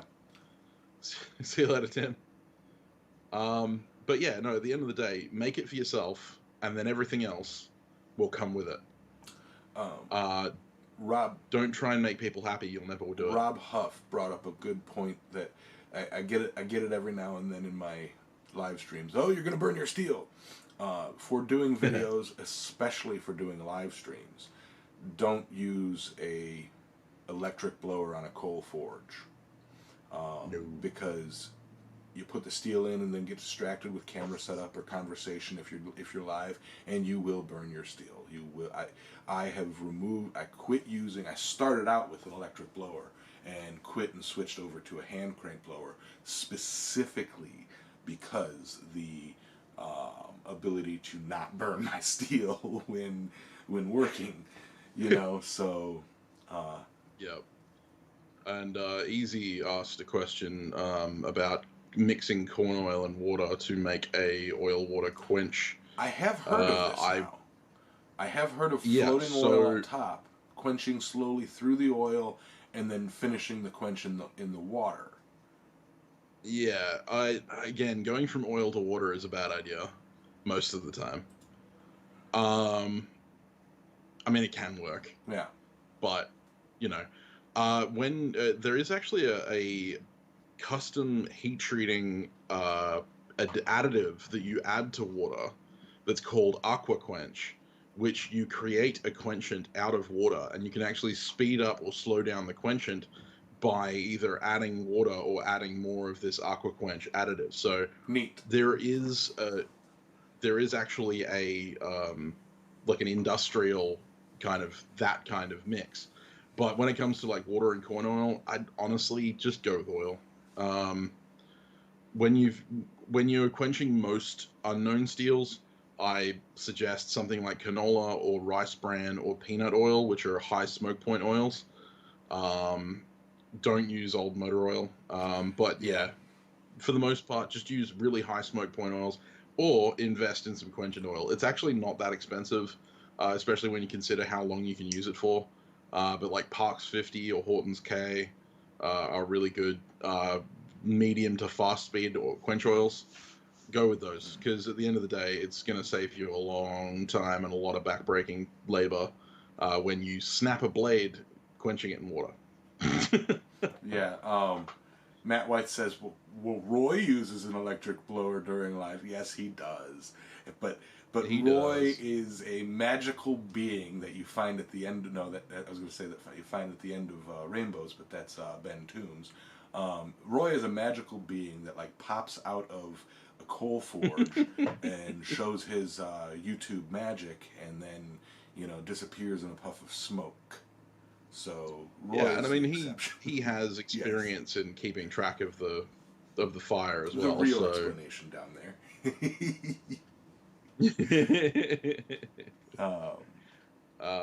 I mean, yeah, I've switched over to gas 3 years ago and haven't really looked back.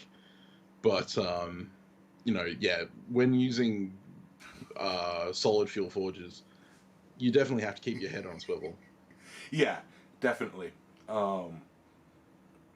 Which is why I prefer a hand crank, because you can set the fire to idle. You can pull the steel out, crank it up, get it nice and freaking where the fire pot is glowing, and then put the steel in there and let it idle and soak up the heat. Like, there are intricacies and such to working with a solid fuel fire that the propane forgers, stick it in, ignore it until it's hot, pull it out, and they're done, ready to go.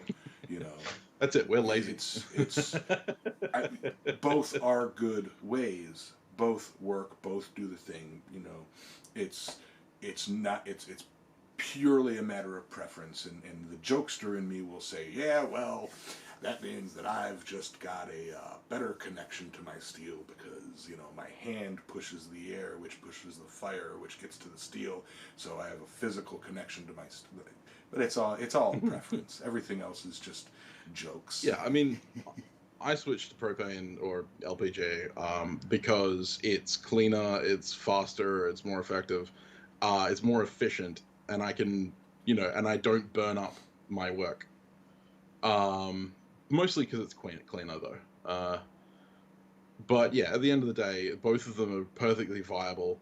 Unfortunately, here in Australia, we don't have, well, here in WA, we don't have access to like forging coal. So it has to be charcoal or LPG. And charcoal's a massive pain in the ass. So gas was definitely better. Mm-hmm. Yeah, me and Scott Seward of Seward's Forge. You guys have seen him on my channel here and there. We purchased, I think, a 20-foot length. Get this, Sam. We purchased a 20-foot length of 3-inch tubing, 3-inch square tubing, and Scott went over to Mr. Robert Huff, Mr. Rob Huff himself, the granddaddy beard, and purchased several bags of the stuff that you mix up and it's hot cement, refractory. Sorry, okay. not a propane forger. Yep. And our goal is to make.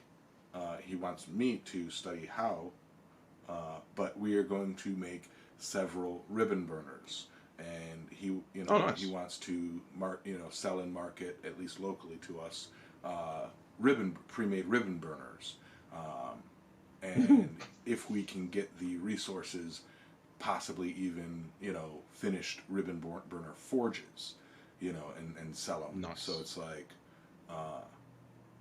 so yeah, it's I will be at some point getting heavily into propane forges. I have a ribbon. I do want to try a ribbon burner, but then I'd have to set up a blower, and I prefer Venturi. Yeah, I've never used a ribbon burner, so I don't. My preference is what I have available to me, Yeah, absolutely. Actually, I'm about to get a new anvil. I'm super excited. I got the news today. But I'm about to get an 80 kilogram, which is 175-ish pounds, German patent anvil, brand new. It's gonna be fun. Hans just got like a 325 or 300 something pound pewterite. Oh, nice. But yeah, he showed the picture of it sitting in his, the bucket for his tractor, and it's like, whew, wow. Yeah. Yeah, I'll be sure to look into that, Rob, the ITC 100. I did hear something about mixing refractory with shredded up styrofoam to create air pockets.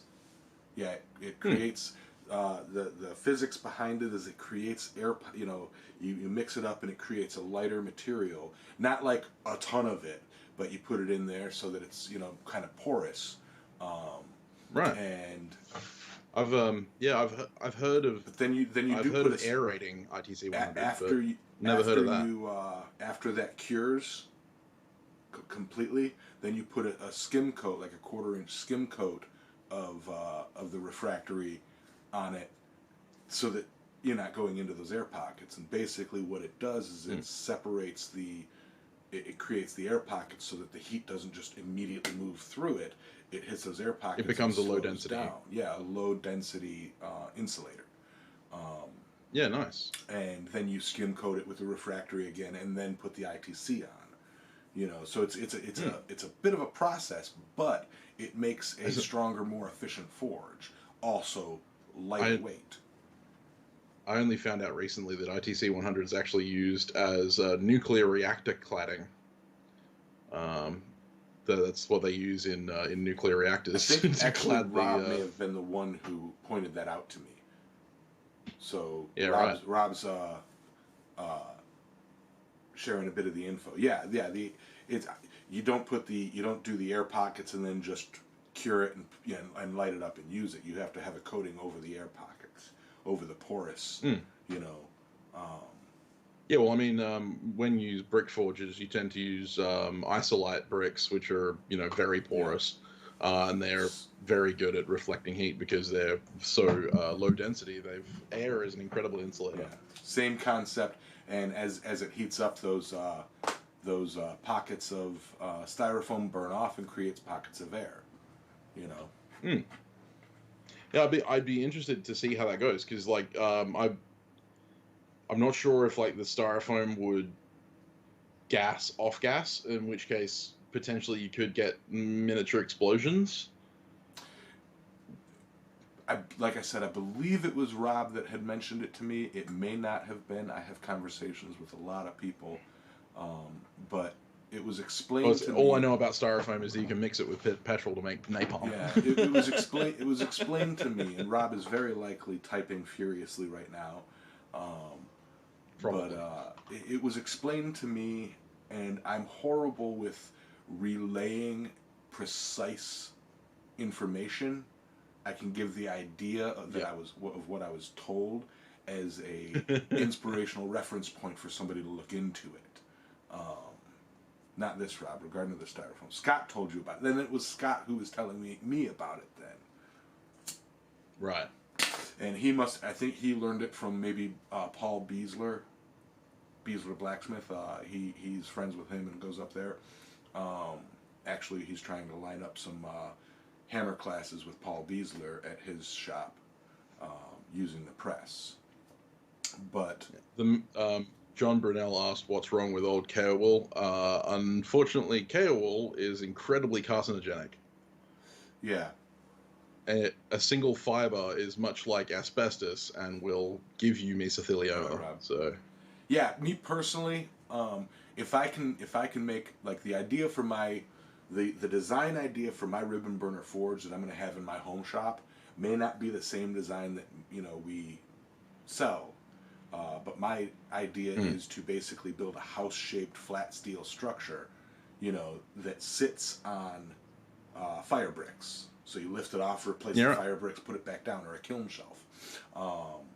And it's basically going to have the opening in the front, the opening in the back, and my plan is to have that out, kind of like what John Coffey built for Hans, if anybody saw that.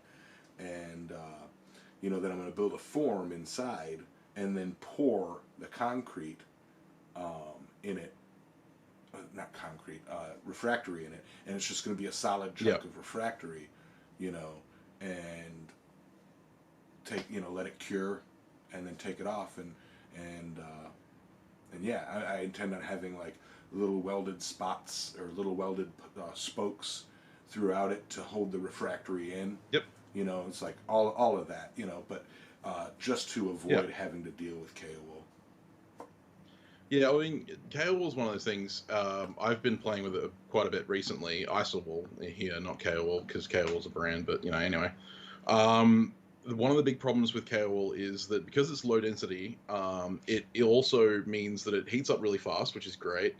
It doesn't take a lot of... it increases your thermal efficiency in the forge, but one of the biggest problems is that it thermally degrades, so it ends up breaking down over time, especially if you bump into it with anything. You'll flake your coating off and all that kind of stuff. Kaowool forges break down faster than castable forges do, and then you have to replace the lining, which means that you have to play with broken down Kaowool, which is just not great for you. So while it's great thermally, and it's also great because it's relatively easy to make a forge out of it, because you can just put it inside a round container and punch a hole through it, and you've got a burner hole, and you've got a forge. Yeah. It does have quite a few drawbacks, and after I've pretty much used up all I've got, I'm probably going to go back to castable. Right. Like there's pros and cons to all of it, So there's pros and cons to all of it, and my forge. My propane ribbon burner forge design is not going to be a portable design at all. It's essentially going to be, several. I'm going to build it up on it's not going to be moved at all. As a matter of fact, my thought is to get some pulleys and turnbuckles and such above it, and weld on some rings on each corner, so that when I do need to change the bottom, I just lock it off and hoist it up, instead of trying to All right, quick, change the bricks. Oh wait, I'm all by myself. All by myself. You know. So I do intend of utilizing the ability to use pulleys and ropes and chains because I have a very tall ceiling. You know.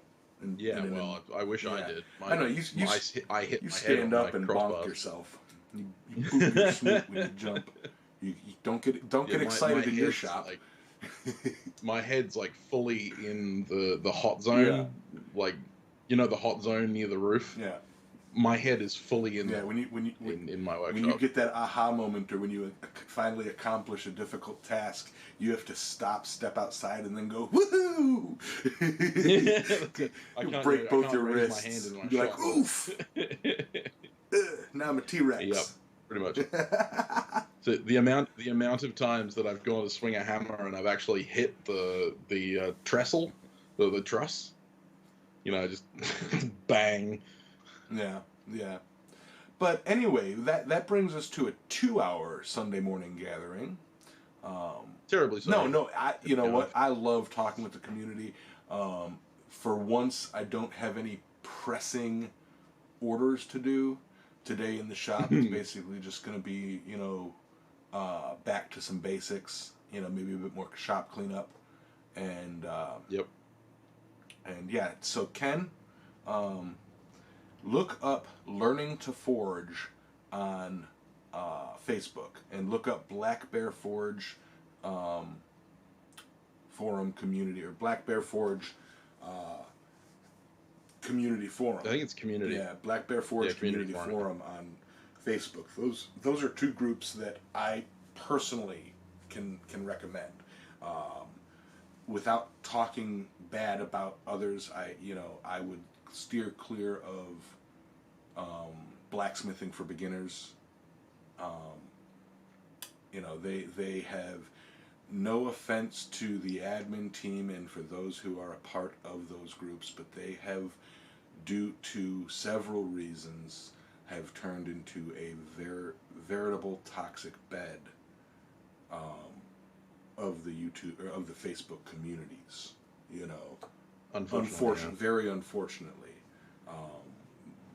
they allow some allow and encourage some very nasty behaviors in those groups. Yep. Right on, Wayne. One of these points, yeah. But all right. Well, thank you very much for having me. Absolutely. Dropping in unannounced. Yep. But that's what this show always is. A pleasure to be here and hanging out with the community. I've got filming to do tomorrow, so I should probably get to bed because it's 1:00 in the morning. But right. All right. Yeah, I might as well get my day started too. So for all of you guys who stuck with it for a 2-hour chat, huge appreciation. Love you guys.